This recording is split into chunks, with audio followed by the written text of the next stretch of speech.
talking about prayer in schools. There are many public schools in the United States that do not involve group prayer within the students. My purpose of this speech is to persuade my audience why prayer in schools would be ethical. In my last speech, I informed you about the two sides of public prayer in schools. Therefore, I can persuade you on this topic today due to the research I have done previously. My main points in this speech are that prayer unites people, many people already pray daily, and students should have the freedom to practice any religion that they choose. I will begin by stating my points as to why prayer would be a good thing to promote in public schools, and listing the information I have gathered for each point.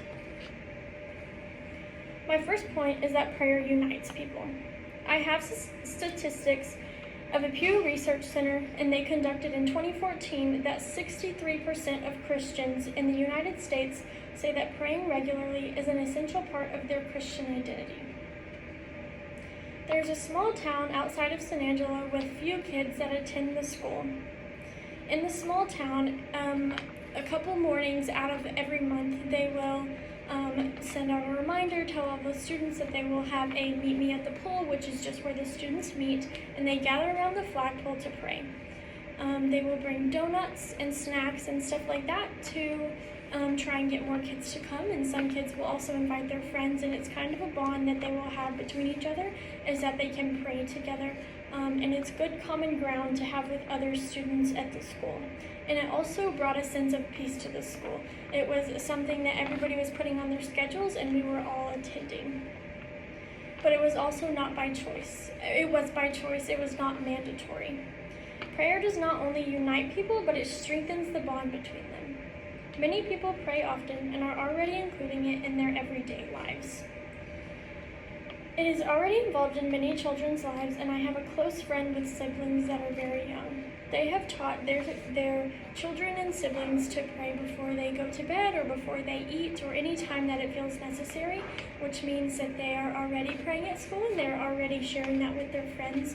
So for it to be promoted would just mean that more people would gather with them to pray, or the staff would gather with them to pray, and it would not be something that was hidden or just for a certain group of kids. A brief example I have is that all religions require communication with God. Although not everyone will be of the same religion, many religions require prayer to God or a God. And students should have the freedom to practice the religion of their choice. An expert testimony I have is that prayer isn't meant to be an afterthought or a last resort when nothing else has worked. It is meant to be your guiding star.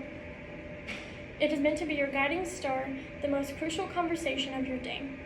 And many students are taught this value day to day, and it helps them approach their everyday life.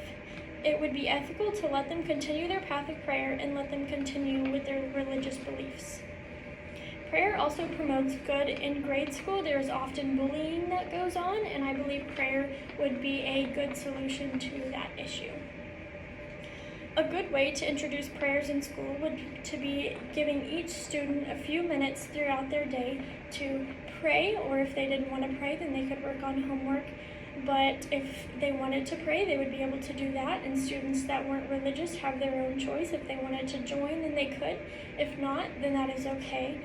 And students don't all have to pray to the same person. If they are of different religions, then they would not have to practice the same thing. Schools could also have an after-school Bible study for those who would like to attend.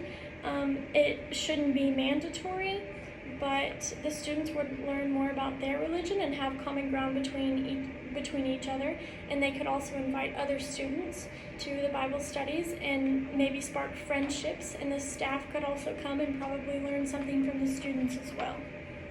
I shared with you my main points on public prayer in schools, why public prayer in schools should be promoted.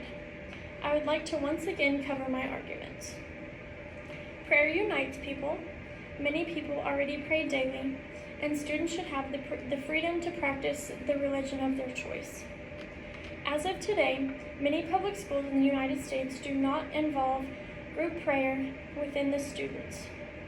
My purpose of this speech is to explain to you why performing prayer in public schools would be an ethical decision.